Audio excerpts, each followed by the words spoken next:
La Grèce et ses mythes peuvent paraître lointains lorsque l'on flâne du côté de Saint-Germain-des-Prés. Pourtant, du côté de son marché, Bacchus et Ariane apparaissent parfois à ceux qui franchissent la porte de cette cave.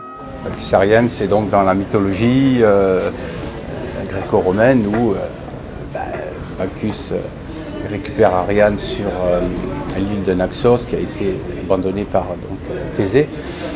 Et donc il la séduit et Bacchus en fait sa femme. Donc, moi qui aime la musique, l'opéra, Strauss, on a fait aussi une œuvre autour de cette histoire mythologique. Si Georges Casellato se passionne pour la musique, depuis 18 ans, c'est surtout celle du vin qui le fait résonner. La gamme y est d'ailleurs assez précise et affirmée.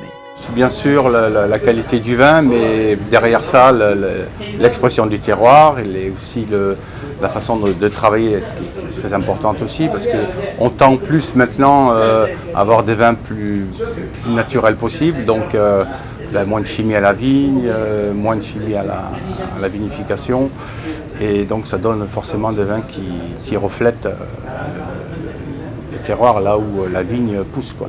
C'est dans cet esprit que travaille le domaine Goiseau, domaine familial situé près d'Auxerre, dans le nord de la Bourgogne, à qui notre mélomane a fait une part belle.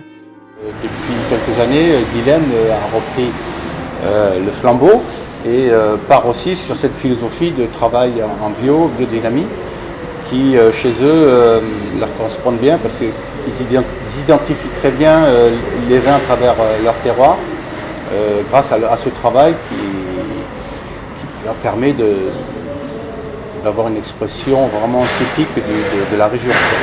L'occasion était donc trop belle d'y dénicher un vin d'Irancy. Mais pour cela, il faudra s'armer d'un peu de patience. En attendant, pour ceux qui souhaiteraient découvrir d'autres cuvées du domaine Goiseau, Georges Casellato propose une cuvée de blanc où le cassis n'est peut-être pas le bienvenu. Étant donné que c'est un vin qui demande une garde, on va dire entre 3 et 5 ans selon les millésimes, donc je préfère le garder, étant donné que j'en ai peu aussi, pour pouvoir le mettre à son apogée, au bon moment, quoi, on va dire, en essayant bien sûr de le goûter et puis juger de potentialité du vin qui pourrait plaire aux clients. Oui, la ligotée qui coûte 11,50 € et qui a vraiment une belle expression de la ligotée, assez fraîche, assez vive, tendue,